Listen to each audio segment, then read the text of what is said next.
हनुमान चालीसा का प्रागट्य केवल एक दिल से की गई स्तुति। हनुमान जी महाराज की स्तुति, राम जी महाराज की स्तुति तुलसीदास जी ने केवल दिल से करी थी, केवल मन से।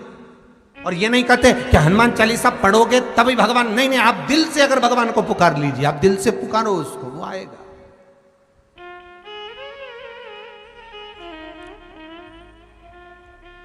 उसके मिलन में देरी नहीं हो सकती महाराज, उसके मिलने में कोई चूक नहीं हो सकती, बस मन से पुकारो।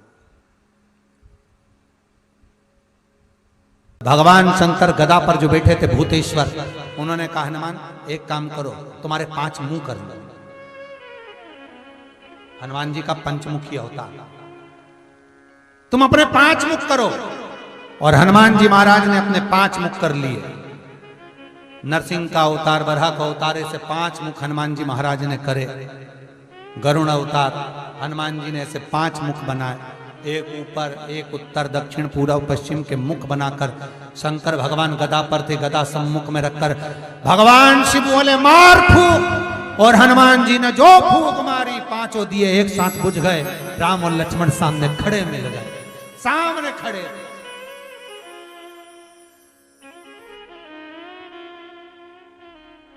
हनुमान जी ने राम लक्ष्मण को प्रणाम कर कर भूतेश्वर से कहा, नाथ आप कहां रहेंगे, मैं आपको कहां छोड़ूं, क्योंकि मुझे राम लक्ष्मण को लेकर जाना है तो आपको तो छोड़ना पड़ेगा। भूतेश्वर नाथ कहते हैं ये जल का जो पात्र भरा हुआ है, ये कलश भरा हुआ है, ये जल के पात्र में मुझे छोड़ दे। हनुमान जी महाराज जल के पात्र में जब छोड़े, जैसे ही छोड़े, जल के पात्र के अंदर भूतेश्वर विराजमान हुए तो भगवान हनुमान जी ने कहा, नाथ जैसे आज आपने मेरी लाज रखी, रक्षा करी और किसी को आने नहीं दिया, विनती स्वीकार करना, आपका जल पात्र भूतेश्वर के नाम से काली तिल से जहां रखा जाए उस गृह में कोई प्रवेश ना कर पाए।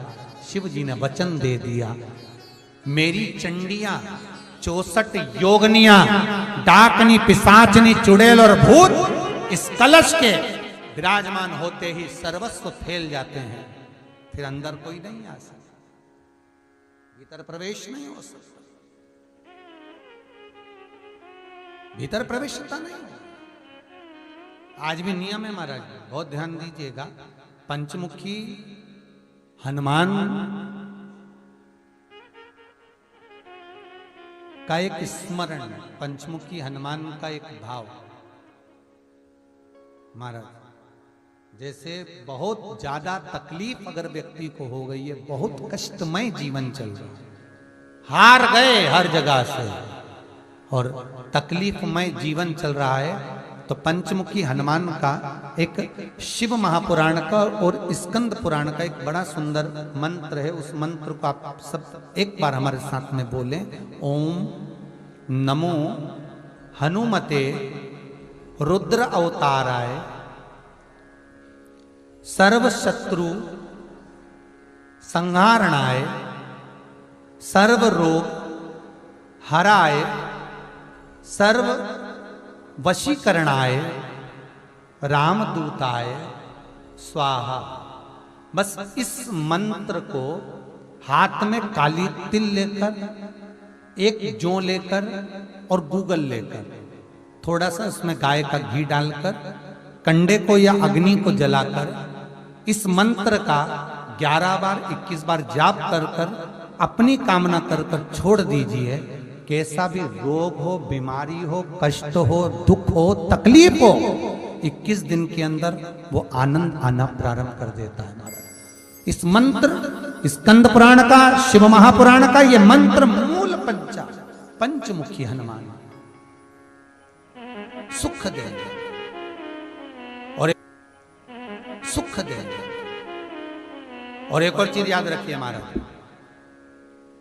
यदि कोई काम के लिए जा रहे हो, कोई व्यापार के लिए जा रहे हो या नौकरी करने के लिए जा रहे हो और लगी नहीं रही, बहुत तकलीफ पा रहे हो, सर्विस ही नहीं लग रही, बहुत कष्टमय हो गया, तो निवेदन करूंगा 5 पीपल के पत्ते पर बेसन के 5 लड्डू घर में बने हुए, गाय के घी के 5 लड्डू रख लो, उस लड्डू के बीचों बीच एक आटे का दिया और उसमें तिल्ली का तेल डालकर इसी मंत्र का प्रयोग कर कर पंचमुखी हनुमान का किसी भी हनुमान के मंदिर में जाकर, दक्षिण मुखी हनुमान के मंदिर में जाकर उसको रख कर आ जाइए। इसके बाद आप उस काम के लिए जाइए, आपका काम सफल हो जाएगा। आपको किसी को नहीं कहना पड़ेगा कि हाथ जोड़ना नहीं पड़ेंगे, किसी के पांव नहीं पड़ना पड़ेंगे, तुरंत काम होगा। बस इस मंत्र का स्मरण कर कर पंचमुखी हनुमान का भूतेश्वर जो मंत्र है वो सुख देने वाला, आनंद देने वाला।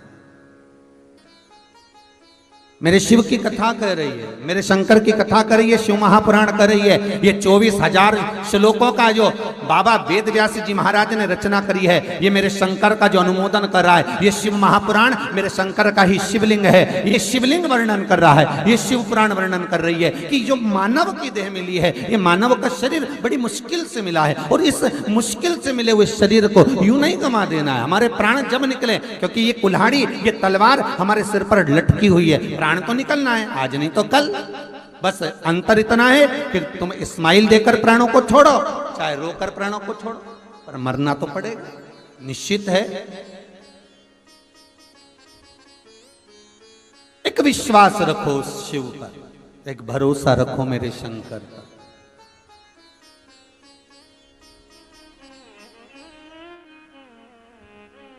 ये मेरे भारत की भूमि के संत, साधु, सन्यासी, तपस्वी, साधक, उपासक, ये भारत की भूमि के नागा साधु, ये भारत की भूमि के संत, महंत, महात्मा, शंकराचार्य, पीठाधीश, मठाधीश, महामंडलेश्वर आदि आदि जो पद हैं हमारी भारत की भूमि के, इस जननी मातृभूमि के जितने भारत की भूमि के संत हैं, साधु हैं, सन्यासी हैं, तपस्वी हैं, साधक हैं, उपासक हैं, ये अपनी मस्ती में रहते हैं। आप कुंभ के मेले में, अभी हरिद्वार का कुंभ आएगा, आप जाकर दर्शन करना, कोई नागा साधु आप बैठे अपनी चिलम लगा रहे आलमस्त होकर, उसको कोई मतलब नहीं कि कौन उनका फोटो खींच रहा है, उसको कोई मतलब नहीं कि कौन क्या कर रहा है, कौन वीडियो बना रहा है, कौन क्या कर रहा है, उसको तो अपनी मस्ती में रमा हुआ है, वो अपनी अलमस्तता में रह रहा है, वो अपनी मस्ती में अपना आनंद पा रहा है, वो अपनी मस्ती में सुख पा रहा है।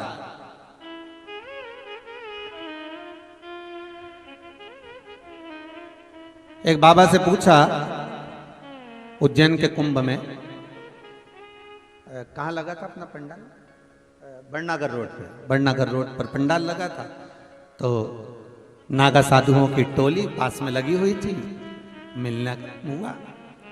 तो बाबा से पूछा, बाबा घर छोड़े कितना समय हो गया? अरे घर छोड़ा बहुत समय हो गया। याद आती क्या? तो क्या आती तो दम लगा लेते, लगाई दम, भूल गए गम, बस।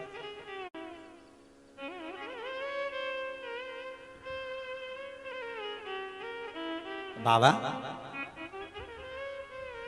परिवार में और सब तो होंगे ना, तो होंगे बस। अब वो तो कहे आओ महाराज बैठो तुम भी दम।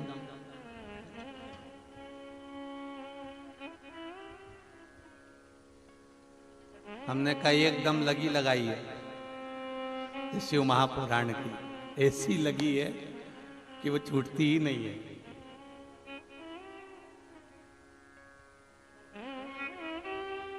उन्होंने एक सुंदर सी लाइन सुनाई थी, वो मैं कई बार कथाओं में बोल चुका, बहुत सुंदर लाइन है महाराज, कि वो गांजा लावे गणेश जी और ढोवे भैरवनाथ, वो नागा साधुओं का, ढोवे भैरवनाथ और चिलम भरे माँ पार्वती जी और पीवे भोलानाथ, मन शिव रटोरे छोड़ दो कपट मन शिव रटोरे। उनके शब्द थे, जब मन में चिंता व्याप जाए, जब मन में कुछ ऐसे काम, लोभ, विषय, वासना, आसक्ति, तृष्णा बहुत व्यापने लगे, तो वो नागा साधु, वो संत कहते हैं कि बस उस चिंता को मिटाने के लिए जो चिता को संभालने वाला, चिंतन करने योग्य जो है वो शिव, वो ओघड़दानी, वो भूतेश्वर, वो त्रिकालदर्शी, वो कैलाशी अविनाशी, बस उसका स्मरण कर लीजिए तो सारी चिंता अपने आप मिट जाती है। बस उसका भरोसा करो, उसका भजन करो, उसका स्मरण करो, उसका स्मरण कर लीजिए, उसका भजन कर लीजिए। और जब आप उसके भजन में डूब जाओगे, उसके स्मरण में आप जब डूब जाओगे, तो आप रूप आपको सुख का भान हो जाएगा, आप रूप आपको आनंद का भान हो जाएगा।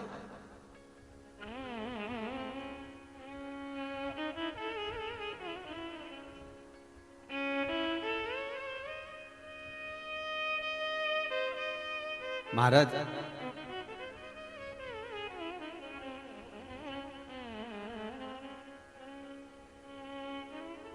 हमें सुख और दुख का भान कब होता है? जब हम संसार को अपना समझते हैं।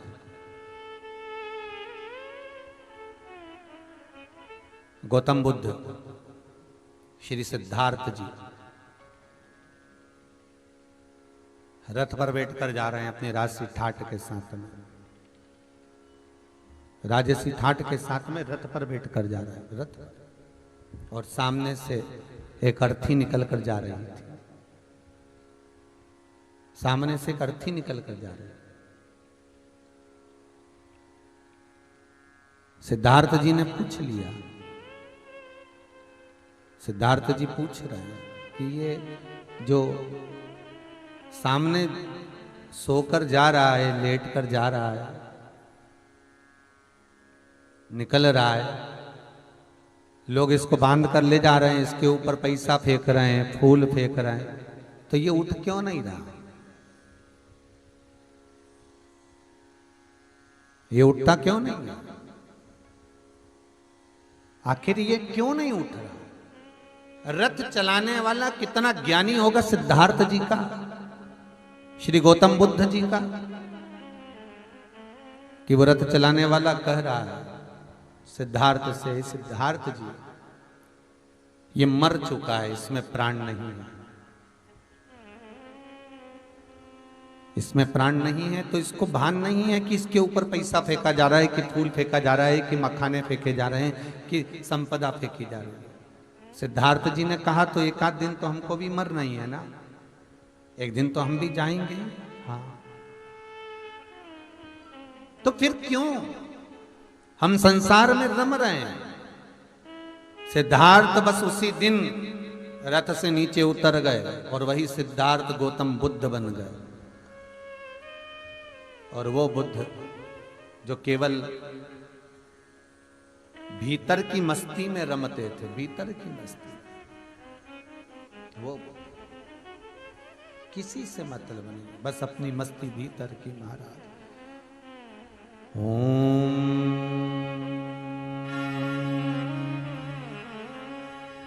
नमः शिवाय,